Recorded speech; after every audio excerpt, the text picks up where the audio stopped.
하지만 그 부적은 쉽게 쓸 수도 없는 데다가 아프신 이모한테 괜히 부담을 드리기가 싫었어.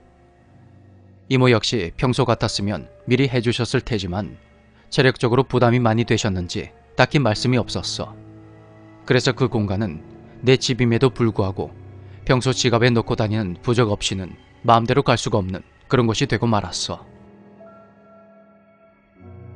반투명 유리가 달린 알루미늄 샤시문은 현관으로도 다 비쳤는데 문제는 그곳에 귀신이 나타나면 다 보인다는 거였어. 나야 뭐 놈들이 나타나면 방으로 들어가면 그만이었지만 그게 토더리의 죽음에 결정적인 역할을 하게 될 줄은 꿈에도 몰랐지. 2달 만에 이사를 한 뒤에 짐 정리를 미처 다 하지 못한 어느 날이었어. 그 다음 날이 주말이라 난 회사를 마치고 곧바로 이모네 댁에 다녀오기로 했어. 못 챙겨온 짐도 있고 내가 나가게 되어서 서운해하실 이모도 위로해드릴 생각이었지. 난 만약을 대비해서 출근 전에 투덜이에게 사료를 한 보따리 안겨줬어. 녀석은 나와 사료를 번갈아 쳐다보며 황당해했지. 아직도 이 부분이 가장 미안하고 마음이 아파. 살아생전에 마지막으로 먹는 밥을 녀석이 가장 좋아하는 꽃등심이 아닌 사료로 줬다는 게 말이야. 먹기 싫어서 버티다가 배가 너무 고파서 억지로 먹었을 생각을 하면 정말 가슴이 미어진다. 그날 나는 퇴근을 하는 대로 서울 춘천 이모 댁으로 갔어. 저녁을 먹고 이런저런 이야기를 하다가 잠이 들었는데 이모가 날 흔들어 깨우셨어. 그런 이모의 표정은 썩 좋지가 않았고 이모는 꿈이 아무래도 심상치가 않으니 빨리 집에 가보라고 하셨어.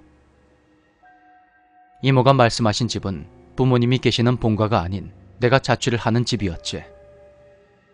시간은 이미 아침 6시가 다 되어 있었고 난 세수도 하지 않은 채 이모네 댁을 나섰어. 왜 슬픈 예감은 늘 틀린 적이 없는 걸까? 토달이 생각에 가는 내내 불안했는데 집 근처에 다다른 순간 설마 하는 그 마음이 확신으로 바뀌어 버렸지. 집에 올라가는 순간 건물주 할머니께서 날 부르셨어.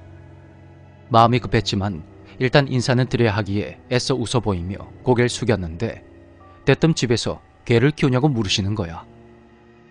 난 속으로 설마 개를 키우면 안 되는 건가 하며 아주 작고 순한 녀석이라 강조를 했지.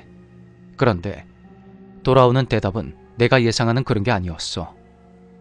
할머니는 이 동네에 개를 키우는 집들이 많으니까 키우는 건 상관이 없지만 밤에 그렇게 짖는 건 곤란하니까 단속을 잘해야 한다고 하셨어. 어제 우리 집 개가 새벽까지 미친 듯이 짖어대서 몇 번이나 내려와 봤다고 하시며 말이지. 그 순간 난 뭔가 일이 터졌음을 직감했어. 토더리는 헛짖음이 없는 개였거든. 난 앞으로 주의하겠다고 대충 둘러대며 계단을 급히 뛰어 올라갔어. 서둘러 샤시문을 열어봤지만 집안은 너무도 조용했지. 평소대로라면 녀석이 마구 뛰어와서 문을 긁어대는 소리가 요란하게 들려야 할 텐데 말이야. 녀석이 사람을 워낙 좋아해서 가끔 교회 나오세요 하는 사람들의 방문에도 꼬리가 떨어질 듯이 흔들어대곤 했거든. 고양이를 봐도 꼬리를 흔드는 투덜이에게 내가 저놈은 집에 도둑이 들어도 좋다고 뛰어갈 거라 그리 말하곤 했는데 그런 녀석이 격렬하게 반응하는 유일한 존재가 바로 귀신이거든. 간밤에 집 앞에 귀신이 나타난 게 분명했어.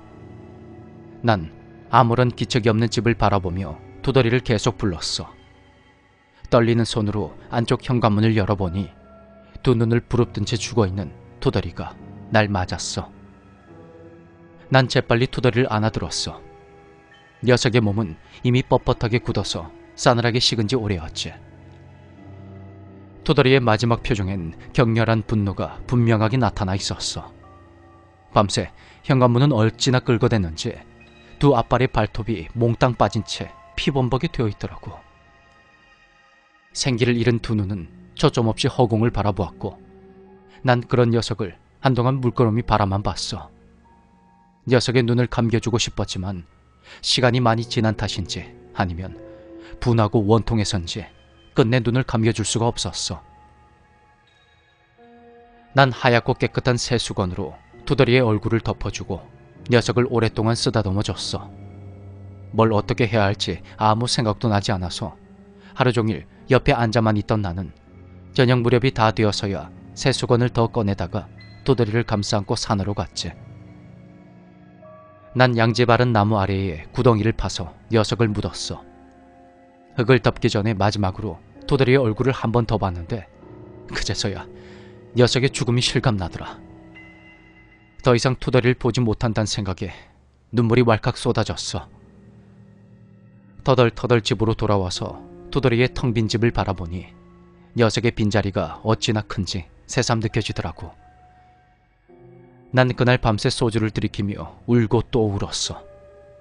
못해줬던 것만 계속 생각나고 특히 마지막 끼니를 그렇게 싫어하던 사료를 먹여서 떠나보낸 게 너무 미안하고 가슴 아픈 거야. 그날 이후로 몇 날 며칠을 밤마다 소주병을 세어가며 보낸 탓에 생전 하지 않았던 지각도 하게 되었어. 평소 근태가 좋았던 내가 날마다 심란한 얼굴로 회사에 나오자 상사들은 내 눈치를 슬쩍 보며 대충 넘어가 주었지.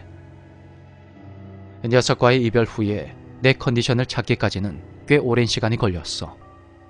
나의 투더라.